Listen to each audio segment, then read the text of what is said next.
Full turn ng left. Ikot ng mali. Full turn, ikot. Kuha ng kaliwa, ikot. Yan, sagad nyo. Okay, 10-10 position. Then, naka-signal dapat tayo. Down. So, tandaan nyo ang tinuro kong head check. Paano head check ng left? Yan, mabilis lang yun. Yun po yung head check ng left mamaya. Ang head check ng right, itong dalawang nasa likodan ko. Itong side ko, tsaka yung nasa likodan ko. Yun ang head check.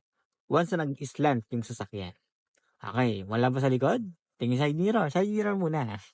Huwag ka muna mag-head check once na hindi ka naka-slant. Kasi mahihirapan ka. Side mirror, ngayon, naka-side mirror lang tingin na. Wala ba sa likod? O, tanggal ang brake.